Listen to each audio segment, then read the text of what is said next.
বাঘাযতীন আলাপ আয়োজিত একটি খুবই দারুণ উদ্যোগ, ইন্টারন্যাশনাল বেঙ্গলি ফেস্টিভ্যাল। আমাদের মাঝে আমরা এখন সপ্তর্ষিদাকে পেয়ে গেছি। সপ্তর্ষিদা এই যে উদ্যোগ, মানে বাংলা থেকে দুটি দল এবং বিদেশ থেকে বাংলারই দল, তারা এসে যে এইভাবে আয়োজন করছে 3 দিন ব্যাপী এই অনুষ্ঠান, আজকে তার প্রথম দিন, চলবে 5 তারিখ অবধি। তো কেমন, মানে তুমি মানে এটা যদি একটু অভিজ্ঞতাটা বলো, কেমন লাগছে?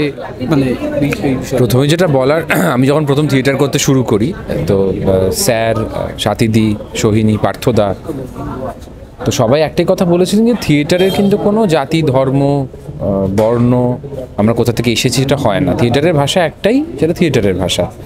তো সেই উদ্যোগটাকে প্রথমেই আমি সাধুবাদ জানাবো যে শুধুমাত্র থিয়েটার তো ধরে আমরা যারা বাংলায় থাকি, ওয়েস্ট বেঙ্গলে কলকাতা শহরে অনেক হয়, আঞ্চলিক প্রচুর দল আছে।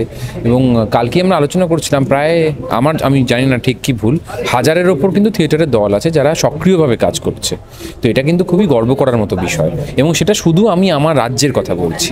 এবার রাজ্যের বাইরে পার্থদার বাঘাযতীন আলাপ, পার্থদা আমার নান্দিকারে আমার গুরু, আমাকে প্রথম অভিনয় শিক্ষার যে হাতে খড়ি সেটা পার্থদার মাধ্যমেই হয়েছে। তো পার্থদা যে আয়োজন করেছে, যে বিদেশে যারা সক্রিয়ভাবে থিয়েটার করেন, এবং এটা কিন্তু নয় যে তারা শখে একটা প্রোডাকশন করছেন বা বছর একটা কালচারাল, তারা কিন্তু সারা বছরই নিজেদের কাজকর্ম সমস্ত কিছু ছাড়া চেষ্টা করছেন যে বাংলা ভাষাটাকে কী করে জীবিত রাখা যায়। কারণ পরের জেনারেশনের পক্ষে যারা বিদেশে চলে গেছেন, তাদের পরের জেনারেশনের পক্ষে বাংলা ভাষায় ওই প্র্যাকটিসটা করে যাওয়া, যেহেতু আমরা স্কুল কলেজ আমরা ভাষায় কথা বলছি, একটা সচলতা থাকে, তো সেইটা খুব কঠিন বিষয় হয়ে দাঁড়ায়। তো আমার মনে হয় এই ধরনের কাজ সেটাকে অনেক বেশি উজ্জীবিত করবে পরের জেনারেশন, এবং বাংলার অডিয়েন্স যারা আছেন, এখানকার যারা থিয়েটার প্রেমী আছেন, তাদের সামনেও যারা প্রবাসে থাকেন, তারা বাংলার চর্চা করেন, সেটা দেখানোর একটা খুব ভালো সুযোগ। এবং আমরাও হয়তো এটার মাধ্যমে একটা খুব ভালো প্রোডাকশন পেতে পারি।